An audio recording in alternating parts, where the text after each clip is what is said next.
Mark సువార్త 6వ అధ్యాయము 4-5 వచనాలు మనం చదువుకున్నాం. ఇది యేసుక్రీస్తు వారు తన స్వజనులను ఉద్దేశించి లేదా నజరేతు ప్రాంతంలో ఉన్నటువంటి నజరేతు వారిని ఉద్దేశిస్తూ ఆయన మాట్లాడుతున్న మాటలో, యేసుప్రభువు వారు నజరేతు అనే ఈ ప్రాంతంలో అనేకమైనటువంటి అద్భుతాలు చేసి ఉన్నట్లు దైవవాక్యం మనకి ఇక్కడ తెలియజేస్తుంది. దేవుడు సర్వశక్తిమంతుడు, ఆయన గొప్పవాడు. గమనించినలా ఆయన సర్వమును నిర్వహింపగలిగినటువంటి గొప్ప సమర్థుడని పరిశుద్ధ వేదవాక్యము తెలియజేస్తుంది. అంటే ఆయన చేయి చాలనటువంటిది ఏది లేదు అన్నటువంటి విషయాన్ని మనం నేర్చుకోవచ్చు.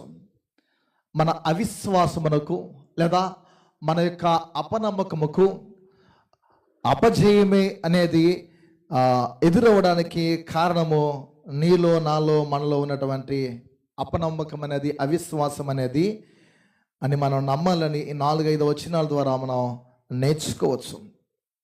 మానవుని యొక్క అవిశ్వాసమే, నరుని యొక్క అపనమ్మకమే మన వాటమికి లేదా మన అపజయానికి మూలము అని యేసుక్రీస్తు వారు తెలియజేస్తున్నారు.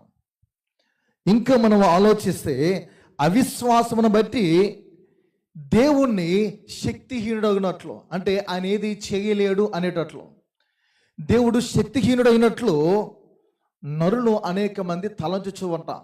ఎలా అంటే దేవుని పట్ల నమ్మకము లేదా విశ్వాసము మనము కనపరచలేనందువల్ల దేవుడు శక్తిహీనుడైనట్లు మన జీవితంలో తలంచుచూ ఉంటాం. దేవుని శక్తిని ధ్యానించాలి. కీర్తనకారుడు అంటాడు, యెహోవాను వెదకుడి, ఆయన బలమును వెదకుడి, ఆయన శక్తిని లేదా ఆయన సన్నిధిని నిత్యము వెదకుడి అని 105వ కీర్తనలో ప్రత్యేకంగా మాట్లాడుతూ ఉంటారు.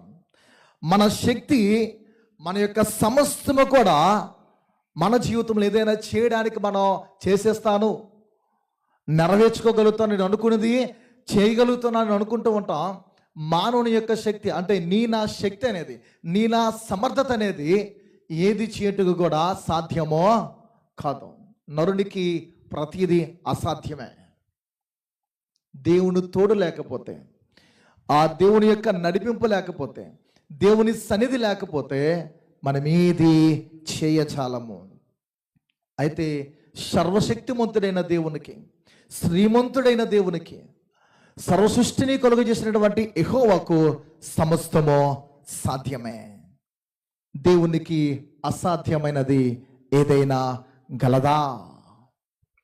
దేవునికి అసాధ్యమైనది ఏదైనా గలదా అనేది మీ ఎదుట ఉంచాలని ఈ ఉపవాస ప్రార్థనలో ఆశపడుచున్నాను. ఎందుచేతంటే ప్రతి పర్యాయం మనం ప్రార్థన చేస్తాం, వాగ్దానాలకు కనిపెడుతూ ఉంటాం. నా జీవితంలో అది నెరవేర్చబడాలి, ఇది నెరవేర్చబడాలి, నేను కోరినటువంటి కోరిక ఇది, నాలో ఉన్న వాంఛ ఇది అని దేవునికి పదే మన కుటుంబ పరిస్థితుల కొరకు, మన వ్యక్తిగతమైనటువంటి అనుభవాల నుండి దేవునికి ఎన్నో విన్నవించుకుంటాం, తెలియచేస్తూ ఉంటాం. పిల్లరా, దేవునికి అసాధ్యమైనది ఏదైనా గలదా అనే ప్రశ్న బైబిల్ గ్రంథంలో కనిపిస్తూ ఉంటుంది. నీ అవిశ్వాసము వలన లేదా నా అవిశ్వాసం వలన, మనలో ఉన్న అపనమ్మకము వలన ఆయన తన కార్యములను చేయలేకపోతున్నాడు అని మన జీవితంలో ముందుకు గమనించాలి. మనలో అవిశ్వాసం అనేది ఉంటే నీ జీవితంలో కానీ నా జీవితంలో కానీ మన బ్రతుకులో, క్రైస్తవ ప్రయాణములో అవిశ్వాసం, అపనమ్మకం మనలో ఉంటే ఎప్పటికీ ఎన్నటికీ దేవుని కార్యాలు మనం చూడలేం. ఎందుచేతనంటే మానవునిలో అపనమ్మకం అనేది, అవిశ్వాసం అనేది ఉండకూడదు. ప్రత్యేకంగా క్రైస్తవుని జీవితంలో అవిశ్వాసం మనలో ఎన్నడూ కూడా రాకూడదు. ఇక్కడ మనం గమనిస్తే మార్కు సువార్త 6వ అధ్యాయం 5వ వచనంలో, అందువలన కొద్దిమంది రోగుల మీద చేతులుంచి వారిని స్వస్థపరచడం తప్ప మరి ఏ అద్భుతమును ఆయన అక్కడ చేయజాలకపోయిన. ఎవరు? యేసుప్రభువు సొంతంగా స్వయంగా తన నోట నుండి ఉచ్చరిస్తున్న మాటలు ఇవే. అందువలన ఎక్కడ? తన ప్రాంతములో, తన స్వజనుల ఎదుట, ఆయన ఎదిగినటువంటి ప్రాంతములో కొద్దిమంది రోగుల మీద చేతులుంచి వారిని స్వస్థపరచడం తప్ప, వారిని బాగు చేయడం తప్ప మరి ఏ అద్భుతాలు అక్కడ ఆయన చేయజాలకపోయినంటూ మరో మాట అంటున్నాడు. పిల్లరా, అదొక ప్రశ్న. ఆయన వారి అవిశ్వాసమునకు ఆశ్చర్యపడెను. బైబిల్లో విశ్వాసమును చూసి ఆయన ఆశ్చర్యపడే విషయాలు, గొప్ప విశ్వాసాన్ని చూసి ఆయన కొనియాడే పరిస్థితులు మనకు కనిపిస్తాయి ఉదంతలో. కానీ ఇక్కడ వారి అవిశ్వాసమునకు ఆయన ఆశ్చర్యపడ్డాడు. ఎవరి అవిశ్వాసానికి? తన స్వజనులు, తనతో పాటు పెరిగినటువంటి ఆ మనుషుల యొక్క అవిశ్వాసాన్ని, వారి అపనమ్మకమును చూచి ఆయన ఆశ్చర్యపడుతూ ఉన్నాడు. ప్రియ సంఘమా, ఈ ఉపవాస ప్రార్థనకు ఏ దీక్షతో నీవు పూనుకొని, ఏ ఆలోచనతో, ఏ లక్ష్యముతో నీవు దేవుని సన్నిధికి వచ్చినావు, కానీ నీ జీవితంలో ఒకటి గమనించాలి.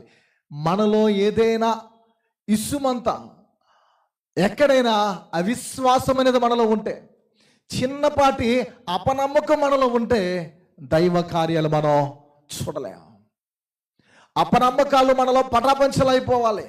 దేవుని యందు సంపూర్ణమైన విశ్వాసమును మనము కలిగి ఉండాలి. అంతేకాదు అంటున్నమాట, అందువలన కొద్ది మంది మీద తప్ప మరి ఇంకెవరి మీద కూడా ఆయన చేతుల నుంచి బాగు చేయలేకపోయాడని దేవుని వాక్యం తెలియజేస్తుంది. యెహోవాకు లేదా మనం ఆరాధిస్తున్న దేవునికి, సృష్టికర్తకు అసాధ్యమైనది ఏదైనా గలదా?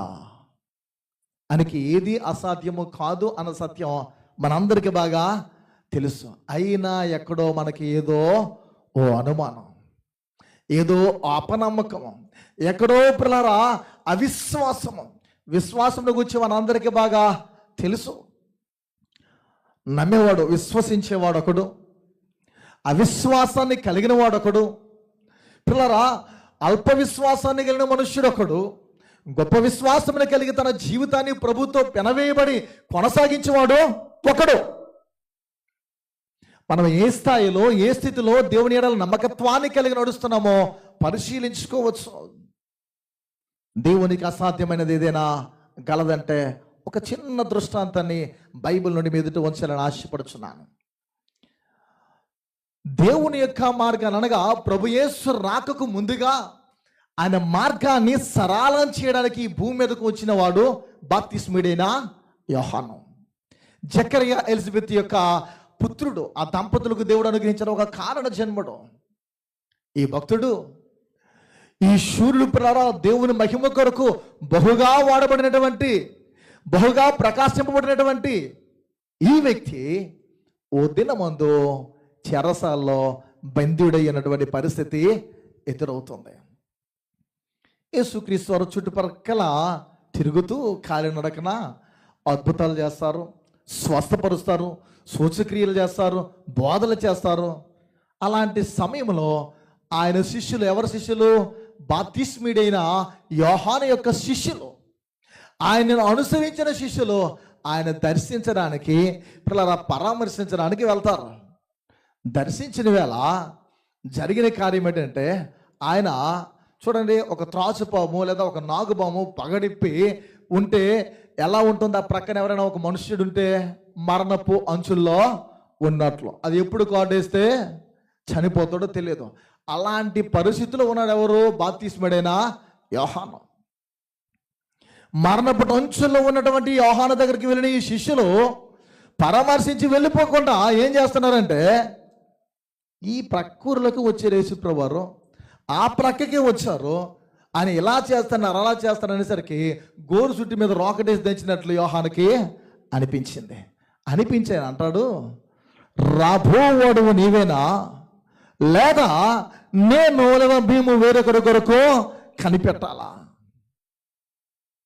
ఎవరైనా ప్రభు మార్గాన్ని సరళ చేయడానికి వచ్చిన ఆయన హెచ్చవలసినది, నేను తగ్గవలసినదని చెప్పిన మనుష్యుడు, ఆయన చేతిలో ఉన్నది ఆయన తన కళ్ళమును బాగుగా శుభ్రము చేయనని తెలియజేసిన ఈ మనుష్యుడు, ప్రభు కొరకు బహుగా అద్భుతమైన మాటలు పలికిన ఈ భక్తుడు పిల్లడు ఎలా అంటున్నాడంటే, అసలు రాబోవాడు నీవేనా, మేము వేరొకరి కొరకు కనిపెట్టలేని చెప్పండి మీరు వెళ్ళని తన శిష్యులతో మాట్లాడుతారు. అంటే యోహానులో కూడా ఏమొచ్చేసింది? అనుమానం, అపనమ్మకం.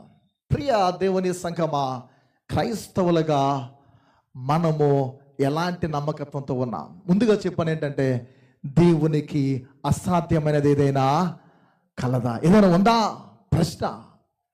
మనం కొన్ని పర్యాలు ప్రార్థన చేస్తా, దేవుడు ఇస్తాడా సమాధానం, అసలు చేస్తాడా అని ఒక ఆలోచనలో పడిపోతాం. కొన్ని విషయాలు చెప్పిన సందేశాన్ని ముగిస్తాం. మొదటి గమనించిన ఎలా వాగ్దానము. మొదటిది ఏంటి?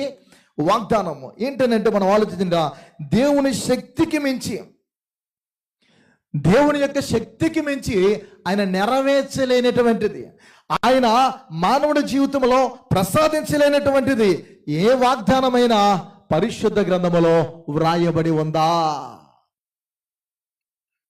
మానవుని యొక్క జీవితంలో దేని కొరకైతే కనిపెడుతున్నాడో, వాడు ఊహిస్తున్నది, ఆలోచిస్తున్నది, తను అనుకున్నటువంటి వాగ్దానము దేవుని శక్తికి మించినటువంటిది ఏదైనా సరే ఆయన నెరవేర్చలేనిదే ఉందా అని అంటే ముమ్మాటికి లేదని మనకు అనిపిస్తుంది. ఇర్మియా గ్రంథం 32వ అధ్యాయము, ఇర్మియా గ్రంథం 32వ అధ్యాయము 17వ వచనం చదువుకుందాం పిల్లరా. యెహోవా ప్రభువా, సైన్యముల అధిపతి ఒక యెహోవా అను పేరు వహించువాడా, శూరుడా, మహాదేవా, నీ అధిక్య బలమ చేత, చాచిన బాహువ చేతను భూమి ఆకాశమును సృజించితివి, నీకు అసాధ్యమైనది ఏదియో లేదో. చూడండి పిల్లలు, ఎలా ఈ మాటలు మనకు కనిపిస్తున్న దేవుని యొక్క వాక్కులో. యెహోవా ప్రభువా, సైన్యములకు అధిపతి యొగు యెహోవా అను పేరు వహించువాడా, శూరుడా, మహాదేవా, నీ అధిక బలమ చేతను, చాచిన బాహువ చేతను భూమి ఆకాశములను సృజించితివి, సర్వ సృష్టిని సృజించితివి, నీకు అసాధ్యమైనది ఏదియో లేదో. దేవునికి అసాధ్యమైనది ఏదియో లేదని వాక్యము తెలియజేస్తుంది. 27వ వచనంలో కూడా మరొక మాట రాయబడింది పిల్లరా, నేను యెహోవాను, సర్వ శరీరులకు దేవుడును, నాకు అసాధ్యమైనది ఏదైనా ఉండేనా? ఆయన నెరవేర్చలేని వాగ్దానం ఏది లేదో. మనం 31st నైట్ ప్రామిస్ కార్డ్స్ తీసుకుంటాం, వాగ్దానాలు, అవునా? అందులో నిజానికి వాగ్దానములన్నీ నీవు దీవింపబడతావు, ఆశీర్వదింపబడతావు, నేను నీకు తోడై ఉంటాను, నేను నీతో ఉంటాను అని పాజిటివ్గా ఉండే వాగ్దానాలే ఉంటాయి తప్ప ఏది కూడా నెగిటివ్గా అందులో ఉండదు. దేవుడు అద్భుతమైనటువంటి వాగ్దానాలన్నీ మన కొరకు ఈ పరిశుద్ధ గ్రంథంలో ఇచ్చినాడు. అన్నిటికంటే ప్రాముఖ్యమైన ప్రధానమైన అంశం, వాగ్దానములన్నీ యేసుక్రీస్తునందు అవునన్నట్టుగా నెరవేర్పుగా కనిపిస్తున్నాయి. దేవుని వాక్యము హెచ్చరిస్తూ ఉంది, ఆయన నెరవేర్చలేని వాగ్దానం ఏది లేదు. అయితే వాగ్దానము అనబడినది నీ జీవితంలో నెరవేర్చబడాలంటే వాగ్దానముకు సిద్ధింపుగా వచ్చిన యేసుపై నీవు సంపూర్ణంగా ఆధారపడాలి. ఆయన ఎట్టి వాగ్దానమైన నీ జీవితంలో నెరవేరుస్తాడు. అది నీ బిడ్డల గురించి అవ్వచ్చు, నీ బిడ్డల యొక్క ఎడ్యుకేషన్ గురించి అవ్వచ్చు, వారి యొక్క స్థితిగతుల గురించి, వారి భవిష్యత్తు గురించి అవ్వచ్చు, లేదా నీ ఆధ్యాత్మికమైన జీవితాన్ని గురించి అనగా నీ ఆత్మీయ బ్రతుకును గురించి అవ్వచ్చు, సంఘాన్ని గురించి అవ్వచ్చు, నీ లేము గురించి అవ్వచ్చు, నీ కుటుంబ సమస్య గురించి అవ్వచ్చు, అనారోగ్యాన్ని గురించి అవ్వచ్చు, మానసికమైన వేదన గురించి అవ్వచ్చు. అది ఎలాంటిదైనా సరే దేవుడు నెరవేర్చగల సమర్థుడే. బైబిల్లో అన్ని వాగ్దానాలు ఉన్నాయి, కుటుంబపరమైన ఉన్నాయి, బిడ్డల గురించి ఉన్నాయి, పిల్లరా వారి యొక్క ఎదుగుదల గురించి కనిపిస్తున్నాయి, ఆధ్యాత్మికమైన విషయాలు కనిపిస్తున్నాయి, రోగాలతో బాధింపబడిన వ్యక్తులు కనిపిస్తున్నారు. అందుకే స్వస్థపరచగలిగిన దేవుడు మన యొక్క ప్రభువు. అక్కడ అంటున్న మాట మనం గమనిస్తే, ఆయన సర్వ శరీరులకు ఎలా ఉన్నాడంట? దేవుడును. నేను సర్వ శరీరులకు, నేను యెహోవాను, సర్వ శరీరులకును దేవుడును, నాకు అసాధ్యమైనది ఏదైనా ఉండునా? ఆయనకేది అసాధ్యమైనది లేదు. ముందుగా చక్కటి మాటలు మనం విన్నాం, మనం ఎలా ప్రార్థించాలి, ఏ రీతిగా మనం ఉండాలని, ఎడతెగక ప్రార్థించమని. పిల్లరా జీవితంలో ఎల్లప్పుడూ ఇంకా చాలా విషయాలు బైబిల్లో కనిపిస్తూ ఉంటాయి. మన జీవితంలో ప్రార్థించేటువంటి సమయంలో మన ప్రార్థనలు అనేవి కూడా దేవుడు విని వాటికి ప్రతిఫలాన్ని చేకూర్చేవిగా ఉండాలని కూడా ఆ సంపూర్ణంగా దేవునిపై నమ్మకత్వం మన జీవితంలో ఉండాలి. ఆయనకి అసాధ్యమైనది ఏది లేదు. నేను ఇది కఠినమైనది అడిగిన, బలమైనది అడిగిన, అది ప్రభువుకి ఇబ్బందికరమైనటువంటిది అనిపించినా అది నా ఆత్మీయ జీవితానికి, నా సంఘానికి మేలుకరంగా ఉన్నదైతే, నా కుటుంబానికి శ్రేయస్కరమైనదైతే తప్పకుండా నా ప్రభువు ఇస్తాడు, నెరవేరుస్తాడని మనం నమ్మాలి. అందుకే అడుగువాడు సందేహింపక అడుగువలనని యాకోబు రాసిన పత్రికలో 1వ అధ్యాయంలో రాయబడుతుంది. సందేహించేవాడు ద్విమనస్కుడై ఉంటాడని పిల్లరా దేవుని వాక్యము హెచ్చరిస్తూ ఉంది. దేవుడు శక్తికి మించిన ఆయన నెరవేర్చలేని ఏ వాగ్దానము కూడా బైబిల్ గ్రంథంలో లిఖించబడిందంటే అలాంటిది ఏది కూడా కనిపించదు, ఏది కూడా మనకి లేఖనాల్లో కనబడదు. పిల్లరా గమనించిందల్లా. రెండవది ప్రార్థన. మొదటిగా వాగ్దానం అయితే రెండవది ప్రార్థన. అని జవాబు లేదా ప్రతిఫలాన్ని ఇవ్వలేనటువంటి ప్రార్థన ఏమైనా ఉందా? ఎంత కఠినమైన జటిలమైన ఎంత పిల్లరా మానవుని జీవితంలో ఇది జరగదు అని అనుకున్నటువంటిది ఏదైనా సరే అని ప్రతిఫలాన్ని ఇవ్వలేనిది, జవాబు చేకూర్చలేని ప్రార్థన ఏదైనా పరిశుద్ధ గ్రంథంలో ఉందా అని ఆలోచిస్తే మచ్చు కూడా మనకి అక్కడ కష్టతరమైన ప్రార్థన కనిపించదు. మానవుని జీవితం అనేది కష్టంగా అనిపించవచ్చు. నరుని ఆలోచనలో, మానవుని యొక్క ఆలోచనలో, మన ఉద్దేశ భావనలో అది జీవితంలో కొంచెం ఇబ్బందికరంగా అనిపించవచ్చేమో, కానీ దేవునికి ఏదైనా సులభమైనటువంటిదే, ఆయనకి తేలికైనటువంటిదే, ఆయనకి ఏదైనా ఈజీనే. నువ్వు ఎలాంటి ప్రార్థన చేసినా ఆయన ప్రతిఫలాన్ని ఇవ్వగల గొప్ప సమర్థుడు. పరిశుద్ధ గ్రంథంలో మనం గమనించిన ఆదికాండము 18వ అధ్యాయము 13వ వచనంలో ఒక శ్రేష్టమైన మాట వ్రాయబడుతూ ఉంటుంది. పిల్లరా, ఆదికాండము 18వ అధ్యాయము చదవండి. అబ్రహాముకు అంతటా యెహోవా అబ్రహాముతో, వృద్ధురాలనైనా నేను నిశ్చయముగా ప్రసవించేదనా అని శారా నవ్వనేలా? యెహోవాకు అసాధ్యమైనది ఏదైనా ఉన్నదా? మీకు చిన్న ప్రశ్న, శారా ఓన్లీ నవ్విందా? అబ్రహాము కూడా నవ్వాడా? చెప్పండి. శారయ్య నవ్విందా? అబ్రహాము కూడా నవ్వాడా? చెప్పాలా? ఇద్దరు నవ్వారు. కానీ శారాను గురించి మాత్రం మనం చెప్పుకుంటాం. శారా నువ్వు నవ్వనేలనే మాటని మనం తీసుకుంటాం కేవలం. ఇక్కడ వ్రాయబడిన మాటను మనం గమనిస్తే పిల్లరా, యెహోవాకు అసాధ్యమైనది ఏదైనా ఉన్నదా? ఎప్పుడు స్త్రీ ధర్మము నిలిచిపోయినప్పుడు, నీవు కుమారునికి జన్మనిస్తావు నీ మాటలు చెప్పినప్పుడు గమనించిన ఎలా, వృద్ధురాలనైనా నేను నిశ్చయముగా ప్రసవించదనా అని శారా నవ్వనేలా? నాకు అసాధ్యమైనది ఏదైనా ఉందా?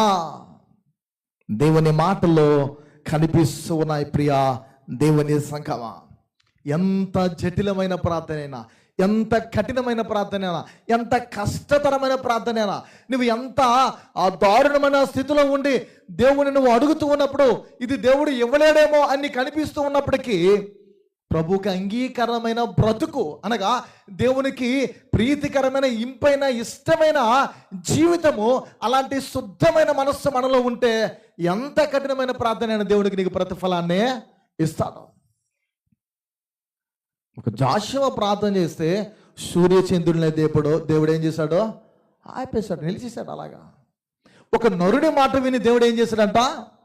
సృష్టిని ఆపేశాడు. యెషయా గ్రంథంలో రాయబడుతుంది. పిల్లల మాటలు రాయబడతాయి అక్కడ. అలాంటి దినము దానికి ముందు లేదు, దాని తర్వాత కూడా రాదు, అలాంటిది ఉండదని దేవుని వాక్యమే హెచ్చరిస్తుంది. మన ప్రభు ఎంత గొప్పవాడంటే, నిన్ను దీవించుటకు, నీ పట్ల, మన పట్ల, మన సంఘములో, మన కుటుంబ గృహస్థ జీవితంలో తన కార్యాలు చేయుటకు, తన ఉద్దేశాలు, తన సంకల్పాలు నెరవేర్చుటకు ఎక్కడికైనా దిగొచ్చే దేవుడే. ఎంతలా దిగొచ్చాడంటే మానవుని శరీరాన్ని దాల్చి భూకొచ్చేసాడు ఆయన. దేవుడు ఎంత గొప్పవాడంటే ఆయన ఎంత ఉగ్రుడో, ఎంత కోపద్రేకుడై ఉంటాడో, ఎంత పాపాన్ని ఆయన ద్వేషిస్తాడో, పాపిని ప్రేమించే దేవుడు పాపి కొరకు ఎక్కడికైనా వస్తాడు. మనుష్యుడి కొరకు పరక్రమ గల బలజోడా నేను నీకు తోడై ఉన్నాను, నువ్వు శత్రువుల మీదకి వెళ్ళుము అని గిద్యోను దేవుడు మాట్లాడితే గిద్యోను దేవుడితో అంటాడు, అక్కడ మంచు కురిపించవా? ఎక్కడైతే మంచును కురిపించావో దాన్ని చుట్టూ డ్రైనేలాగా చేసి అది ఆడినదిగా ఉండి ఆ మధ్యలో మరలా మంచు కురిపించవని అంటే దేవుడు అలానే చేస్తాడు. అంటే తన సంకల్పము లేదా ఆయన ఉద్దేశము, ఆయన చిత్తము మన యందు, మనలో, మన కుటుంబాలలో నెరవేర్చడానికి ఆయన ఎక్కడికైనా తగ్గి వస్తాడు. దేవుడు తగ్గినప్పుడు నువ్వు తగ్గవేందుకు? దేవునికి అంత ఆలోచన కలిగి ఉన్నప్పుడు, దేవునికి అంత ప్రేమ నీ పట్ల నా పట్ల ఉన్నప్పుడు మనం ఎందుకు అలా ఉంటున్నాం? ఇప్పుడు ఏదో పాట పాడడం, ఏం పాటది? యెహోవా నా బలం అనే పాట పాడుతున్నప్పుడు చిన్నగా మనం మాట్లాడుకున్నాం. మనం వెతుక్కుంటే సరిపడింది, వెతికితే దొరుకుతుంది. అందులో అక్కడతో పోలేదు. ఆ పాట అందరికీ బాగా సుపరిచితమైన పాటే, బాగా తెలిసిన పాటే. అనుబంధ కీర్తనలు, ఆంధ్రప్రదేశ్ కీర్తన కొంచెం కఠినంగా కష్టంగా ఎవరికైనా అనిపించవచ్చేమో, కానీ మన మెయిన్ లైన్ చర్చలకు కఠినమైనవే కాదు. ఒక బ్యాప్టిస్టుడికి కానీ, సిఎస్ఐడికి కానీ, లూథరన్ కానీ అవి కష్టమైన పాటలేమే కాదు, అవి అలవాటైపోయిన పాటలే. అందులో అనుబంధ కీర్తనలు, సజీవ రాగాలు, ఈ ఉజ్జీవ పాటలు అనేవి ఈజీగా పాడుతారు. అవి మనకి కంఠోపటంగా వచ్చేయాలి. ఈ గృహారాధనలు జరిగినప్పుడు, ఎలాంటి ప్రత్యేకమైన ప్రార్థనలు జరిగినప్పుడు ఆ పాటలు పాడాలి మనం. అవి కూడా మనకి రాలేని స్థితిలో మనం ఉన్నామంటే ఇంకెక్కడో మన క్రైస్తవ్యమో ఉన్నట్లు. అవి కూడా మనం నేర్చుకోలేని స్థితిలో ఉన్నామంటే ఇంకెక్కడో మనం ఆగిపోయినట్లు. ఎక్కడ ఆగిపోయావో, ఎక్కడ నిలిచిపోయావో, ఎక్కడ చతికిల పడిపోయావో, ఎక్కడ కృంగిపోయావో, ఎక్కడ ఇంకా నీ జీవితంలో లేవలేని స్థితిలో, స్థానభ్రంశము చెందలేని స్థితిలో, ఆ శృంగారమని దేవాలయం వెలుపట ఉన్నవాడు ఎలా ఉన్నాడో, బెతెస్దా కోనేటి చెంత పడి ఉన్న మనుషులు ఎలా ఉన్నాడో, స్థానభ్రంశము లేక, కదలిక లేక, అలా ఒకవేళ మనం ఆత్మీయంగా ఉంటే నీలో చలనము, కదలిక రావాలి. నీ దేవునికి అసాధ్యమనేది ఏది లేదు సుమా. ఆయన సర్వము చేయగల దేవుడు. ఒక కన్యను ఏర్పరచుకొని ఆమె ద్వారా పురుషుని ప్రమేయం లేకుండా ఈ భూమికి వచ్చిన దేవుడు, అంత గొప్ప దేవుడు మన ప్రభువు. ఆయనకు అసాధ్యమైనది ఏది ఉంటావా? వాగ్దానములు నెరవేర్చుటకైనా పిల్లరా ఏదైనా చేయగలడానికి సాధ్యము గల దేవుడైనా, ఎలాంటి ప్రార్థనకైనా ప్రతిఫలాన్ని ఇవ్వగల దేవుడు. ఈ మాటలు మన జీవితంలో విశ్వసించాలి. నిజమే, ఆయన చెయ్యంత మేఘాన్ని చూసి కుంభవర్షం రాబోతుందని తెలియజేసిన భక్తులు కనిపిస్తున్నారు. చెయ్యంత మేఘం ఎంత? ఇంతపాటి మేఘాన్ని చూసి కుంభవర్షం రాబోతుందని చెప్పే ప్రవక్తులు ఉన్నారు, భక్తులు ఉన్నారు. అంటే వారి విశ్వాసపు పరిణితి ఎలా ఉంది, వారి విశ్వాసపు స్థాయి ఎలా ఉంది, మన విశ్వాసపు స్థితి ఎలా ఉంది. అవసరం కొరకు ప్రార్థిస్తున్నామేమో, కేవలం నీ అవసరము కొరకు ఉపవాస దీక్ష చేస్తున్నావేమో, నీ అవసరము వచ్చినప్పుడు ప్రభువును వాడుకుంటున్నామేమో. నేటి దినాల్లో క్రిస్టియానిటీలో లేదా క్రైస్తవ్యములో యేసు పేరు వ్యాపారానికి కేంద్రముగా మారిపోయింది. ఎలా మనం వాడబడుతున్నాం యేసుక్రీస్తు కొరకు, లేదా యేసును వాడుకుంటున్నామో గమనించాలి. ఆయన పిల్లరా ఏదైనా చేయగలటకు సిద్ధముగా ఉన్నటువంటి వాడు ప్రభు. ఆయన సిద్ధంగా ఉన్నప్పుడు మనలో ఎందుకు సిద్ధపాటు ఉండదు? 10 గంటలకు ఆరాధన అంటే ఎవరైనా 10 గంటలకు వస్తారేమంటే పైనుండి అంత చూస్తాను, ఎవరు రారు? 10 గంటల ప్రార్థన అంటే నిజానికి నా బోధ ఎలా ఉండదు, నేను చాలా అణుచుకొని చెబుతున్నాను. నిజానికి నా బోధ శైలి ఎలా ఉండదు, చాలా తీవ్రంగా ఉంటుంది. మనము దేవుని యందు భయభక్తులు కలిగిన వారిగా సమయానికి రావడం అనేది మనలో కనిపించకపోతే, రేపు మన చర్చకు వస్తున్న న్యూ ఫ్యామిలీస్ ఎవరైనా, న్యూ కుటుంబాలు, నూతనమైన కుటుంబాలు మనల్ని చూసి ఏం నేర్చుకుంటారు? మనలో క్రొత్తదనం అనేది వాళ్ళు ఎలా చూపించగలుగుతాం?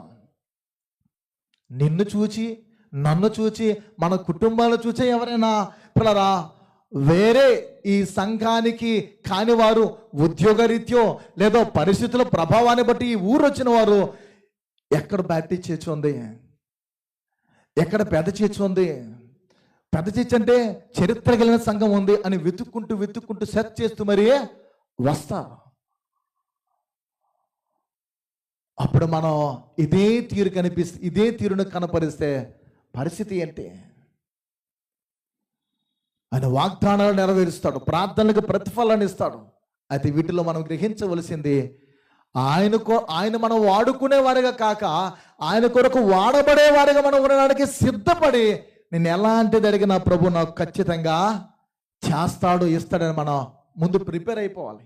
ఇదే మార్కు సువార్తలో ఎక్కువ లెంట్ సీజన్లో ఈ మాటలు ధ్యానిస్తారు. ప్రభు యేసుక్రీస్తు వారు తన శిష్యులతో, ఆయనను వెంబడించి అనుసరించిన శిష్యులతో అంటున్న మాట, అరే పిల్లలు, లేదా నా బిడ్డలు, నన్ను వెంబడిస్తున్న వారులారా, నాతో కూడా తిరుగుతున్న వారులారా, మీరు ఏదైతే అడుగుతున్నారో, ఏదైతే కావాలని ప్రార్థిస్తున్నారో అది ముందుగా మీరు పొందుకున్నారనే నమ్మండి అని 11వ అధ్యాయంలో చెప్తున్నారు ఆయన. మనం అడుగుతున్నది ముందుగానే నా ప్రభు నాకు ఇచ్చేశాడు అని నువ్వు నమ్మాలి.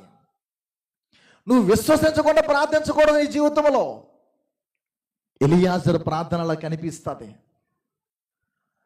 ఎలియాజరు ప్రార్థన కనిపిస్తుంది. పిల్లరా, ప్రతిఫలాన్ని పొందేదిగా మన ప్రార్థన ఉండాలి. ఆయన అంటున్నాడు, యెహోవాకు అసాధ్యమైనది ఏదైనా గలదా? శరా, నువ్వు నవ్వనాలా? నాకు అసాధ్యమని అనుకుంటున్నావా? నీ కుటుంబంలో కానీ, నీలో కానీ, నీ వ్యక్తిగతమైన జీవితంలో కానీ, మన సంఘములో కానీ, సమాజంలో కానీ ఆయన చేయలేనివి ఏవే లేవో. మనము సరిగా ఉండలేకపోతున్నాము. నజరేతు ప్రాంతంలో ఉన్నవారి వలె వారి అవిశ్వాసమునకు ఆయన ఆశ్చర్యపడ్డాడు. కారణం, వారు సరిగా విశ్వసించలేకపోయారు. అందుకే కొద్ది మంది మీద చేతులుంచి వారిని బాగు చేసి స్వస్థపరిచి వెళ్ళిపోయాడు ఆయన. తన ఊరు కాని ఊరిలో, అనగా కపెర్నహూములో చిన్నది రెంటకి తీసుకొని చుట్టుప్రక్కల కారణాలు తిరుగుతైన తన పరిచయను ప్రారంభించారు. అప్పుడు ఆ సందర్భంలో అన్నాడు, ఏ ప్రవక్త సోజనులో ముందు వచనంలో అంటాడు, ఆ 4వ వచనంలో, ఘనుడు కాలేడు. ముఖ్యంగా మాలాంటి పాదిరి గారు అక్క, చెల్లి, బావా, అన్నయ్య, తమ్ముడు అనే వరుసలో కలిపితే తీవ్రమైన పరిస్థితుల్లో ఎదురవుతాయి. బోధకుడు బోధకులాగే ఉండాలి, కాపరే, పాస్టర్ గారిగానే చూడాలి. విశ్వాసులు పాస్టర్ గారితో ఎలా మసులుకోవాలో అలానే మసులుకోవాలి. లేకపోతే పరిస్థితులు చాలా తీవ్రంగా ఉంటాయి. నిజము, బైబిల్ హెచ్చరిస్తుంది. పిల్లరా, ఘనుడు కాలేకపోవడానికి యేసుప్రభువు వారు కారణం. యేసుక్రీస్తు వారు అంటే ఆయన దేవుడు, సంపూర్ణమైన మానవుడిగా ఉన్నాడు. పిల్లరా, సంపూర్ణమైన దేవుడిగా ఉన్నాడు. ఆయన మాటలే వినలేదు, మాలాంటి మాటలు ఎవరు వింటారు? మరి అవిశ్వాసమును చూసి ఆయన ఆశ్చర్యపడిపోయాడు. ఆయన చేయలేనిది, నెరవేర్చలేనిది ఏది లేదు. మొదటిది ఏమన్నా? వాగ్దానము. రెండవది ప్రార్థన. వాగ్దానము నెరవేర్చలేనిది లేదు, ప్రార్థనకి జవాబు ఇవ్వలేనిది ఏదీ లేదు. మూడవది గమనించిన ఎలా పిల్లల సమస్యలు, దేవుడు తీర్చలేని సమస్య ఏదైనా ఉందా? మత్తయి సువార్త చూద్దాం ఒకసారి. కొత్త నిబంధన గ్రంథంలో మత్తయి సువార్త 19వ అధ్యాయము 26వ వచనం చదువుకుందాం. 26వ వచనం. యేసు వారిని చూచి, ఇది మనుషులకు అసాధ్యమే గాని దేవునికి సమస్తమును సాధ్యమని చెప్పాను.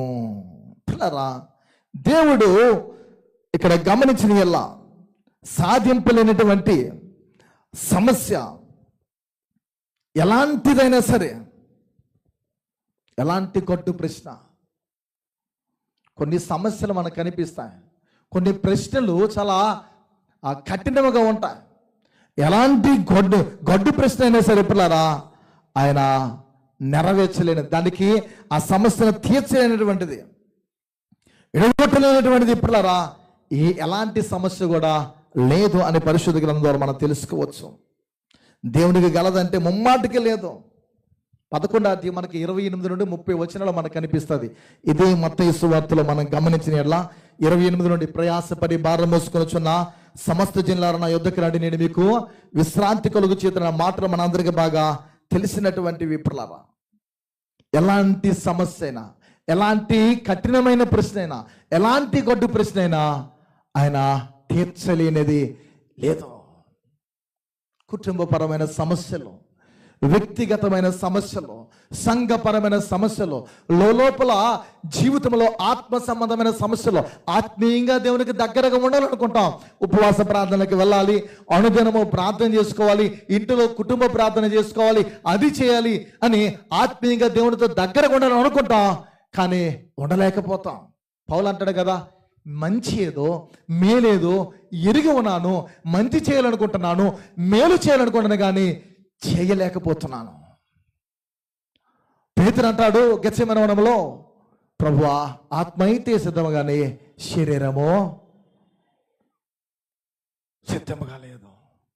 నీ దేహం ఒకటి కోరుకుంటే నీ ఆత్మ ఒకటి కోరుకుంటుంది. ఈ రెండింటికి ఎప్పటికీ ఎల్లప్పుడూ భూమి మీద ఉన్నంత కాలము సంఘర్షణే, యుద్ధమే. ఎవడు తన ఆత్మకు లోబడతాడో, ఎవడు దేవుని యొక్క ఆత్మకు లోబడతాడో వాడే నిత్యత్వానికి అర్హుడు. ఎందుకంటే ఆయనకు అసాధ్యమైనది ఏదీ లేదు. నీ కుడుకొన్ను నిన్ను అభ్యంతరపరిస్తా, కుడుకొన్ను తీసేది అంటాడైనా పెరికి వేయమంటాడు. మా ఫ్రెండ్ ఒకడు ఉన్నాడు, నాతో పాటు ట్రైనింగ్ అయినాడు, అంటే మా సబ్ జూనియర్, పేరు సేవకుడిగా ఇప్పుడు ఉన్నాడు, అమర్ అని. మంచి సాక్ష్యం, బైబిల్ చదువుతున్నాడు, MBA చేశాడు. నీ కుడుకొను నిన్ను అభ్యంతరపరిచిన ఎలా దాన్ని పెరికివేయమనే మాట చదివిన తర్వాత తనకు మరి ఎలాంటి శోధనలు వస్తున్నాయో ఏమో తెలియదు కానీ ఇంట్లో ఉన్న కిటికీలన్నీ వేసేసాడు, డోర్స్ క్లోజ్ చేశాడు. ఎందుకు ఈ మాట చెప్తానంటే, బైబిల్ ఉపమాన అలంకారంగా, రూపలంకారణగా పిల్లలు కొన్ని సందర్భంలో ఆ సందర్భం ఎందుకు చెప్పాడో, ఎందుకు చెప్పవలసి వచ్చిందో, దాని పై భాగం ఏంటో క్రింద భాగం ఏంటో తెలిసి మాట్లాడేవాళ్ళు యూనివర్సిటీలో, ముఖ్యంగా బైబిల్ బాగా ఎరిగిన వారు, ఆ సిరంపూర్లో చదివిన వాళ్ళు వీళ్ళు చెబుతారు. మిగిలిన వారు చూడండి, 6 నెలల ట్రైనింగ్ కూడా లేకుండా బైబిల్ పెట్టుకొని తిరిగేసి చేస్తారు చూసావా, వాళ్ళ మాటలకి ఇప్పుడు ప్రాధాన్యత ఎక్కువ. ఎందుచేతనంటే బైబిల్ మీద అవగాహన, ఆత్మ సంబంధమైన విషయాలపై ఆలోచన సరిగా లేకపోతే నేను భ్రష్టుడే కాక ఇతరులు కూడా భ్రష్టు పట్టించేవాడిగా ఉంటా. ఆ వ్యక్తి చేసింది ఏంటంటే అర్థం కాక, అప్పటికి ట్రైనింగ్ వెళ్ళలేదు, అర్థం కాక శోధనలో ఏ వస్తున్నాయో తెలియదు కానీ ఈ కన్ను తీసేశాడు. ఏం చేశాడు? ఈ కన్ను అన్ని క్లోజ్ చేసుకొని పెరికిశాడు. పిల్లరా, బైబిల్ చాలా విలువైనటువంటిది. ఎందుకు, ఎప్పుడు, ఎలా మాట్లాడుతుందో దాన్ని గ్రహించి మాట్లాడాలి, దాని గురించి ఆలోచించి ధ్యానించి మాట్లాడాలి. అందుకే బైబిల్ గ్రంథం ముందు ఎంతటి భక్తుడైనా, ఎలాంటి ఖ్యాత కలిగిన వాడైనా, ఎంత గొప్ప పేరు ప్రఖ్యాతలు గాంచిన వాడైనా LKG స్టూడెంట్తో సమానము. నాకు అంతా తెలుసు, ఫింగర్ ప్రింట్స్ అంతా నేను చెప్పేయగలను అనుకుంటే విర్ర విగుతే దేవుడు కిందకి అని చేస్తాడు. ఎవరినైనా పిల్లలు గమనించిన ఇలా సమస్యలు, ఎలాంటి సమస్య అయినా ఈజీగా తీర్చగలడం, కఠినమైన ప్రశ్న అయినా సరే ఆయన తీర్చగల సమర్థులను మనం గమనించాలి. శిష్యులు ఈ మాట విని మిక్కిలి ఆశ్చర్యపడి, అలాగైతే ఎవడనో రక్షణ పొందగలడని అడుగుగా యేసు వారిని చూచి, ఇది మనుషులకు అసాధ్యము కానీ దేవునికి సమస్తము ధనవంతుల గురించి మాట్లాడుతున్న సందర్భం ఇది. అలాగైతే ఎవడు ప్రభువా పరలోకానికి వెళ్తాడో, నువ్వు ఎలా మాట్లాడుతున్నావు అంటే, దేవుడు అంటూ యేసు ప్రభువు అంటున్న మాట, మనుషులకి ఇది అసాధ్యమే. పిల్లరా, మనం ఉపవాసం ఎందుకు చేస్తున్నాం? ఉపవాసమే కాదు, మనం పాడే పాటలు కానీ, మనం చేసే ప్రార్థనలు కానీ, మనం చేస్తున్న ఉపవాసాలు కానీ, మనం ఇంటి దగ్గర పెట్టుకుంటున్న కుడికలు కానీ, దేవాలయానికి ఆదివారం వచ్చే కానీ, ఇవన్నీ ఎందుకు చేస్తున్నా? మనకుంటే గురి, ఒక గమ్యం, ఒక గోల్ ఉంది. ఏంటది? నేను పరలోకానికి వెళ్ళాలి. పరలోకానికి నీవు వెళ్ళాలంటే, పరలోకంలో నీకంటూ స్థానము కావాలంటే ముందు నా దేవునికి ఏది సాధ్యము కాదు అని మనం నమ్మాలి. తన శిష్యులు తను ఉంటున్నమాట, మీలాంటి మనుషులకి ఇది అసాధ్యమే, నాకు మాత్రం సాధ్యం. నువ్వు దేవునికి దగ్గరగా ఉంటే, నువ్వు ఎంత ధనవంతుడమైనా ప్రభువుతో దగ్గరగా ఉంటే నువ్వు గొప్ప ధన్యకరంగా నీ జీవితము ఉండగలవు. చివరిగా మరో 2 విషయాలు చెప్పి ముగిస్తా పిల్లలు, గమనించిన 4వదిగా మానవ హృదయం. ఇది చాలా ప్రాముఖ్యమైనది. లూకా సువార్త 1వ అధ్యాయం 37వ వచనం చదువుకుందాం. లూకాసు వార్త 1 అధ్యాయం 37వ వచనం చదువుకుందాం. దేవుడు చెప్పిన ఏ మాట అయినను నిరర్ధకము కానేరదని ఆమెతో చెప్పాను. దేవుడు మార్చలేని పిల్లరా ఏ స్థలమే కానీ పిల్లరా మన జీవితంలో గ్రహించాలి. ఉజ్జీవింపలేనటువంటి మానవ హృదయమే కానీ ఏదైనా గలదంటానికి ఏది అని ఏదైనా చేయగలదు. నీ హృదయం ఎంత కఠినమైనదైనా, వాడు మూర్ఖుడండి, ఆమె మూర్ఖురాలండి, ఎవరు చెప్పిన వినరండి, వారు బాగు చేయబడరండి అని మనం కొంతమందికి వచ్చి చెబుతాం, కొంతమందికి వచ్చి మనం మాట్లాడుతూ ఉంటాం. ఆయన బాగు చేయలేనటువంటి హృదయం ఏది? ఆయనకి సాధ్యమే. కానీ నీవు బాగు చేయబడుటకు నీ యొక్క హృదయము మార్పు కొరకు ఆశ నీలో ఉంటే అది ఎంత శిలమయమైన హృదయమైనా కఠినమైన హృదయమైన మానవ హృదయాన్నైనా మార్చగలడు. ఆయన ఏదైనా బాగు చేయగలడు. ఆయనకి సమస్తము సాధ్యము. మన ప్రభువు గొప్పవాడు. అలాంటి దేవుని నమ్మినటువంటి మనము ధన్యులము. ఈ భూగర్భం మీద అనేకుల కంటే శ్రేష్ఠులు ఎవరంటే యేసుక్రీస్తును అనుసరించి భయభక్తులతో ఆయనకి ఇష్టలుగా జీవించిన వాళ్ళందరూ ధన్యులు. మీరు ఏ పత్రిక చదవండి, పౌలు రాసినవి పరిశుద్ధులైన వారికి అంటాడు, ప్రభు నామను బట్టి ఏర్పరచబడిన వారు అని అంటూ ఉంటాడు.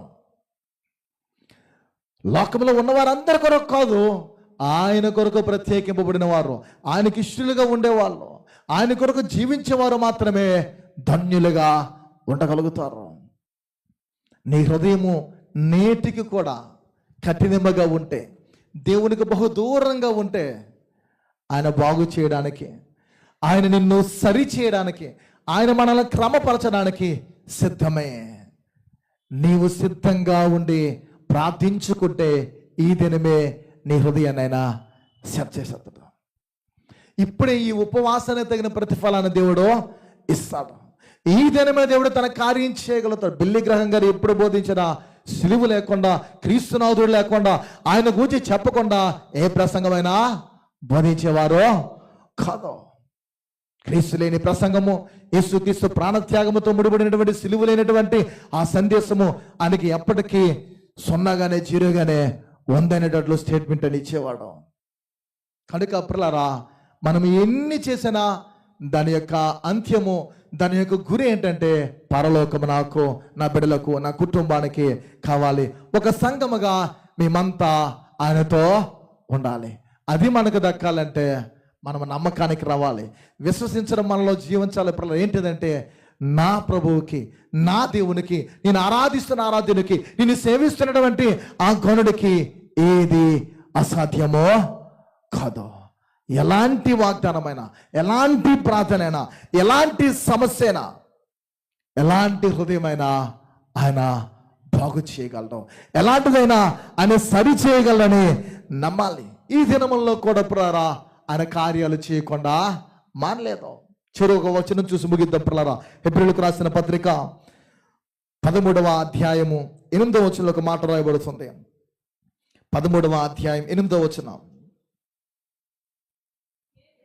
యేసుక్రీస్తు నిన్న నేడు ఒకటే రీతిగా ఉన్నాడు, అవును యుగయుగములకును ఒకటే రీతిగా ఉండును. ఇవే మాటలు మనకు పిల్లరా 2వ అధ్యాయంలో కూడా కనిపిస్తూ ఉంటాయి. 9వ వచనంలో అదే హెబ్రీయులకు రాసిన పత్రిక 9లో, దేవుని కృప వలన ఆయన ప్రతి మనుష్యుని కొరకు మరణము అనుభవించినట్లు దూతల కంటే కొంచెం తక్కువ వాడిగా చేయబడిన యేసు మరణము పొందినందున మహిమ ప్రభావముతో కిరీటము ధరించిన వానిగా ఆయనను చూచుచున్నాము. ప్రారంభముల ఈ అధ్యాయంలో పూర్వకాలం ముందు నానా సమయంలోనూ నానా విధములుగాను ప్రారంభిస్తూ ఉంటాడు. ఈ దినముందని మాట్లాడుతూ ఉంటాడు పిల్లరా. ఈ దినములలో కూడా చివరిగా చూస్తే 5వదిగా పూర్వపు దినములలో చేసి తన కార్యాలను ఆయన చేస్తూ నేను దేవుడినై ఉన్నాను అని నిరూపించుకున్న ప్రభు ఈ దినంలో కూడా ఆయన శక్తికి మించి ఏ విషయమైనా నెరవేర్చలేనిది, చేయజాలది ఉందంటే అదేది లేదు. అందుకే యేసుక్రీస్తు నిన్న నేడు ఎప్పటికీ ఎల్లప్పటికీ యుగ యుగములకు ఆయన ఒకే రీతిగా ఉన్నాడు. అందుకే ఆద్యంతములు ఎరిగిన దేవుడు, ఆదియు అంతమై ఉన్నవాడు నేనే అని తెలియజేసిన దేవుణ్ణి, అలాంటి ప్రభువును మనం నమ్ముకున్నాం కనుక నువ్వు ఎలాంటి ప్రార్థన చేసినా సందేహము లేకుండా, అనుమానము లేకుండా, విశ్వాసముతో ప్రార్థన చేస్తే, ఎలాంటి వాగ్దానము కొరకు నీ కుటుంబము కానీ, నీవు కానీ, నీ బిడ్డలు కానీ, ఒక సంఘముగా మనము కానీ కనిపెడితే ఆయన నెరవేరుస్తాడని మనం నమ్మితే తప్పకుండా చేస్తాడు. ఈ సమస్య చాలా తీవ్రమైనది, ఇది చాలా కఠినమైనది మనం అనుకోవచ్చు, కానీ ఆయన ఎలాంటి సమస్యనైనా ఈజీగా క్లియర్ చేయగలడు. అలాంటి దేవుని మనం నమ్ముకున్నాం కనుక మన హృదయాలు ఆయనకి సమర్పిద్దాం. మన హృదయాలు ఎలాంటివైనా సరే ఆయన ఎదుట ఒప్పుకుంటే, ప్రభువా నీవు చేయగలవాడువు అని నేను నమ్ముచున్నాను మనం ఒప్పుకుంటే, మన పాపాలు ఒప్పుకుంటే, మనలో ఉన్న లోపాలను సరి చేసుకుంటే, ఆయన యొక్క రక్తములు మన యొక్క పాపాలని కడుగుపడడానికి మనం ఇష్టపడితే, పరిశుద్ధాత్ముడు ఇప్పుడే నిన్ను దర్శించి తన కార్యము చేయబడుతున్నాడు. నిలబడదాం, చిన్న ప్రార్థన చేద్దాం. ఒక్కసారి అందరూ నిలబడదాం, ప్రార్థన చేద్దాం. లేదా వీలైతే మోకరిద్దాం, చిన్న ప్రార్థన చేద్దాం. నిజమే స్వామి,